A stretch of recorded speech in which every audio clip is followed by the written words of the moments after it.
Okay, mbalamusizaako mwenna mikwano gyaffe abalaba Export TV tuli ku mutimbagano, that is YouTube, TikTok, Instagram ne Facebook. Ngenda kusaba following olw'ensonga nnyingi zojja otegeera gye bujjawo. Tuline munywanyi waffe Abe ali kamera ali mabegaawo, ndina omukulu bamuyita Julius. Tuli ku Ubuntu esangibwa Lugalango yambuka Odde Kasubi. Kafo kanyuvu nnyo nga Abe bwagezaako kutangawaza olabe mwabagala simanyi breakfast in bed, lunch ensufu, ebisulo birungi okuzaama wansi ne waggulu, customer care ya waggulu nnyo. Osobola n'okukola booking singa tonnaba na kutonya mu ggwanga Uganda n'ogenda otuuka ku airport Entebbe nga bakweta direct ku Ubuntu n'osooka n'osulako mu kafo akalungi ogenda otuuka mu kyalo ewamu ekya Namukaaka ng'embeera watandise ddo ginyumirwa. Balina emmere ennungi, mwabagala okukola meeting, abagala okukola ez'embaga ezaki osobola okujja wano eno. Bagise Ubuntu.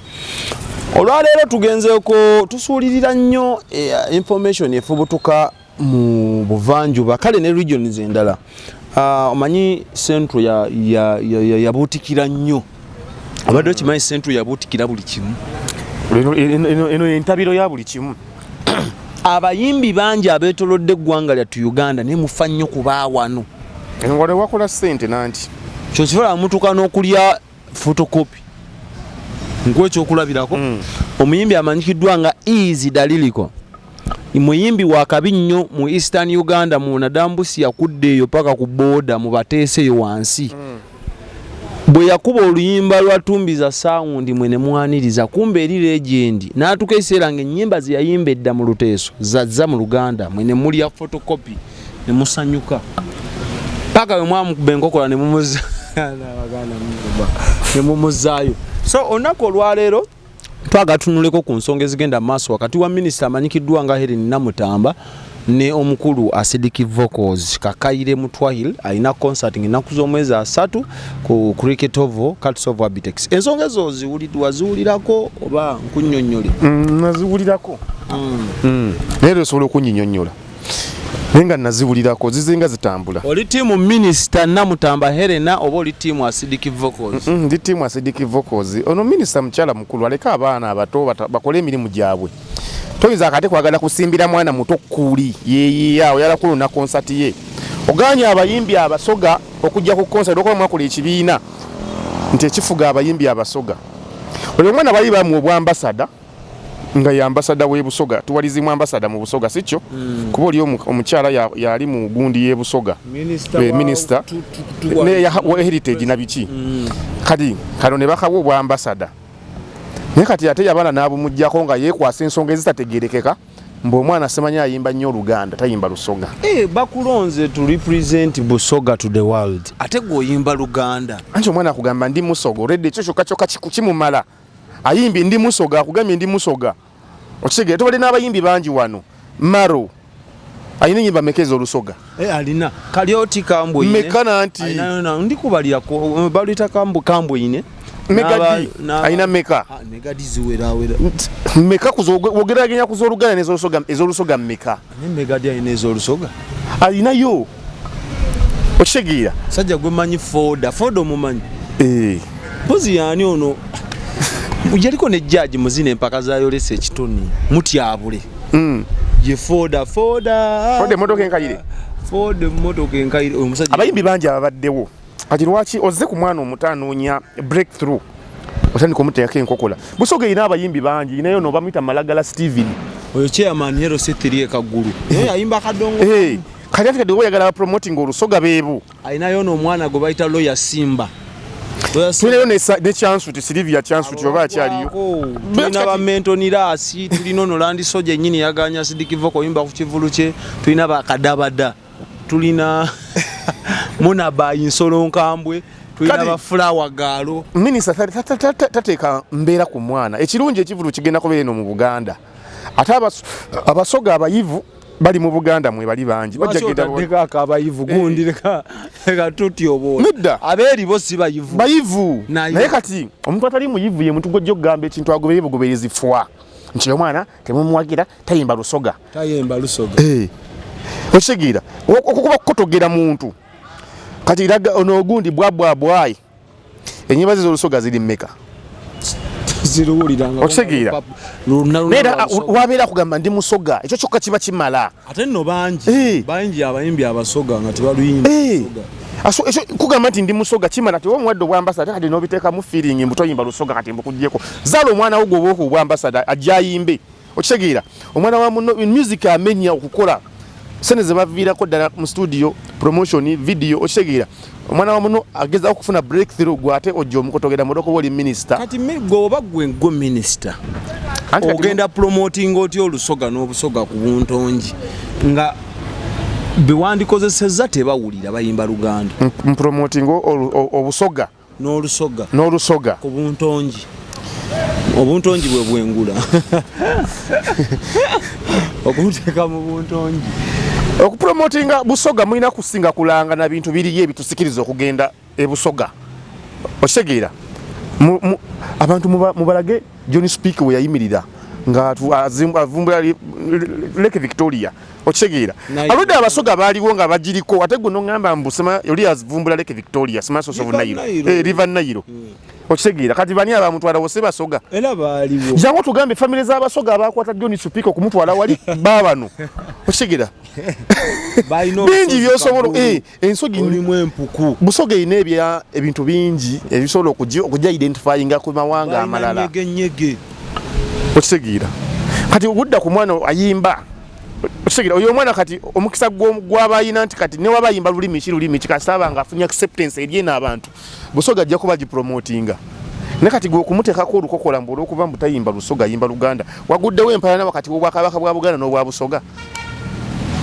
Waliwo ekibuuzo omwana kyabuuza minisita n'agamba abayimbi baali bangi abaali mu busoga nga naawe bamanyi naye lwaki wasalawo kuwa acidic vocals obwa minisita n'amaana amugamba kozi yalina ekyenjawulo ku balala ate kyali kimumekinze okuba ow'enjawulo nti yakuba music eyatunda mu Uganda yonna mu lulimi Oluganda noyagala otaapinge audience ye kati gwoze from nowhere oyagala ku disorganizinga audience eyo gye wamwagalako ng'oyingizaamu minisita Laika yayagala bakabale Kambugu ekigaana kuba kati bw'ŋŋamba nti omwana wamwegomba lwakuba alina audience already gy'ayimbira nga tesi ya lusoga okitegeera ng'afunye audience nene wabweru wa busoga okitegeera nojja ne weefuula mbu kati mbimuggyeko tayimba lusoga kitegeeza waliwo nsonga zaali za Samsung Kawolongojjo byagaana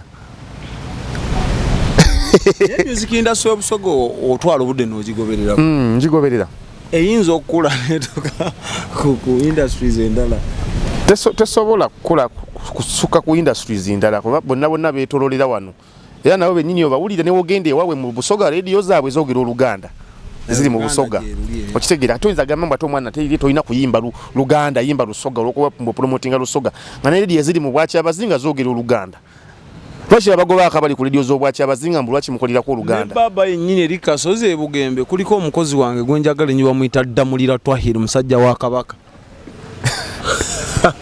okitegeera kati omuminisita aba ebintu emu abatabiraba bulungi alinamu feeling nze kiti kyegambye nti alabika oyasaba omwana juyita omwana muto muvubuka muto batera okwagala obbayisa mwezi embeera Shakibu style bamuyita gyakuba eŋŋoma agenda okujja okukwata ku mpuga ng'agaanyuza ne bigaanira awo tulira bibyo matandika ebintu byekawolongo esonyiwa acidic vocal ekivulu ekyo abasoga baba bakunze temwidda temujja kati ng'ofaaki tekisobola mulya lwansonga abantu baagala acidic vocal tebaagala minisita okitegeera baagala acidic vocal tebaagala minisita kunyimba z'olina ogaana oti concert ogituuma oba it's okay oba last chance nosawa n'ogituuma ndi musoga nga wagaana oluyimba yakugamba musoga oba ayimba lusoga oba taluyimba musoga okitegeera Lucky Dube enyimba ze z'olu South Africa omanyiyo mmeka tomanyi nyimba zalina zonna za luzungu okitegeera luzungu oluzulu alina lutono yasooka nayimba style yaabwe yakadongo kamu bagita Mbakwanga ne bigaana nga yimba Mbakwanga kadongo kamuweeyo ne bigaana nasogolinga ne kigaana paka we yagala kanve ku lusoga lwe South Africa okitegeera nakuba oluzungu ensi nemu embracinga kati n'omwana naye we kiri akuba ennyimba ze ziri mu Uganda luzungu ensi emwagadde gwate omusigibako Mbakwanga oba toyimbye Mbakwanga tugenda kujjako obwambasada omukazi alina nsonga z'endala magezi kigo abayimbi abatandise siding kuba eri omuyimbi wa Talent Soldier yagobya acidic vocal yimba yakola nsobi music ojja kuyimba olusoga lugaane era bangi abakali kuba ne malagala gogambya era akomeeyo mu byalo mu mbayira yimba mbayira eyo mu byalo bye busoga naye nyiya yagala gyasaleko naye teri kati fe abamumanyi efe abakola research n'ogamba n'osoma music we Uganda aba inayo omuyimbi we bamuyita Fred Musobya ola kati naye amanyine abala tebamumanyi yayimba butu okitegeera kati oyo omwana waba ayimba ennyimba ze nga afunye audience esobola okujja ng'asobola okusikiza n'abantu okujja mu busoga naye tulinayo tuwa yakulambula busoga mujje abawagizi bange nga olaba nti kati bano balina nyegenyege nti esobola okuyunitinga abantu n'abazungu ne bava eri ne bajja mu provinsi y'e Busoga kati omwana omulimu gwe abadde ku mulimu mutuufu lwakuba minisita gyesi tategeera butegeezi kikyalina kukola ono omwana kyakola minisita naye Solomu wabulamu anti kati abantu abo baba tebaagala kuwabulwa olwokuba alaba ali mu ofisi ya waggulu ye alaba kyasalawo kyemulina okugenda nakyo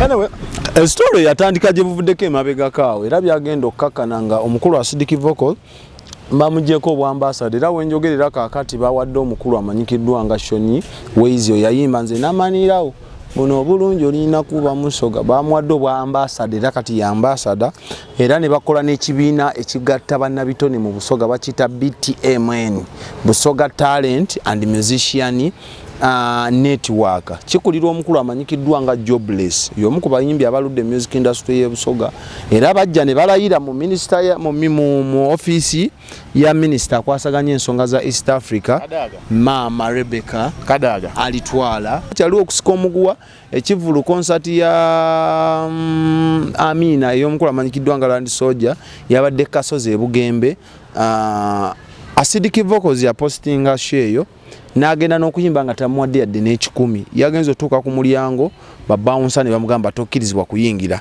kubanga minisita abaddemu mu kifo nga atudde nga ye mugenyi omukulu ate ko olunaku lwennyini minisita abadde alina okubeera ku bivulu bibiri nga ye mugenyi omukulu waliwo n'omuyimbi omulala ali mu kibiina ekyo bamuyita Yazu mu abasoga bagobera music industry we Busoga Yazu y'omu ku bayimbi abadongole abaali ababiri nga beyita abadongole oyo ne Yazu kati ne baawukana abo abaana abo baddamu ko oluyimba ne Dax Katero tikabitya waliwo oluyimba lwabwe Dax Katero lwe yaddamu nagamba nze sikyabitya yalujja mu luyimba lw'abo abaana bayimbi balungi nnyo so be bamu ku bayimbi abaali bagezezaako strugglinga omuli omuyimbi nga Kimunana Osi yayimba oluyimba lwe yayimbawo ku TikTok ne ntyenda kumana abitange manku Kimunana ne yakuba Loya Simba yakuba yayimba oluyimba ako anti amakumutima oli kumpi kuguni antula so concert ya naku z'omwezi ziri 3 Lugogo ordinary ya mitwalo 2 VIP 5 abankusere bebiri abankusere tujja yingirira 2 ogerera mbankusere nja kuga anze nja genda mudi na tujja gulira abankusere ticket ugamba toyaga bera munkusere yeka kenana tujaferwako munkusere awerekerwa tujja funa ya abankusere tujja kule ticket za abankusere babiri gwe ne abe bayidawo kunako olwennyini ate banna era banna kunako olwennyini kwe kuliko ne show ya Mudra eyo bagita Zoo Grounds erugogo bagita bati eyo eri Lugogo yennyini Mudra chaliwa Happy Powers kadi bajja kwatagana ne kati wanigwe kigendo lyawo kubanga bonna lunaku lwe lumu almost bali mu kitundu kye kimu tujja gende wa Acidic Vocals tekeredde Mudra tugende ku baana abapya Mudra abadde otumugiragizemu awo bajja kino ekintu kiyambako ate ne music abawagizi baba bajja kujja ekyo balekerawo ku kityango sima tutegese ku lunaku lwe lumu kadi waliyo concert no Zike baliyita Zike Zike Gravity obadde ogamba Gravity Gravity lwaki omuziki anti yagamba Zika afaana n'enkima yayimba asaaga yeggwe sokotereze oyagamba mwetondere akaabe yegeresoni wa Buyu akaabe Gravity omuntu gyalinayo alina concert lunaku lwe lumu ate omulala akola olunaku eri lunaku lwe lumu ne Miki naye alina concert ku Jazz Pia Munyonyo n'abo artist waliwo ka distance sikyo Lugogo ne Munyonyo kati lwaki Wabuyu yali akaaba nga waliwo busy distance naye lwaki Buyusi yagenze Munyonyo yonna ne wagenda wa oba eno yeri abalina endowooza yezi byogambye eri waffe mu bagagga Gravity lumungi agala tukube concert ku Serena nga yabagagga teri mugagga agenda kumwasamira kwepiica enyimba ze zonna zikwata ku bitundu bya kyama si muyimba seba alina lunono ninonya kufasi kyebakamane terine ani atagaasente enyimba ze za bitundu bya kyama ate abagagga tebabyagala biswaza ebintu olowooza lwaki babikola beekwese linda kulowooza lwaki babikola beekwese tasobola kuba Serena tasobola bitundu bya kyama abantu babikola beekwese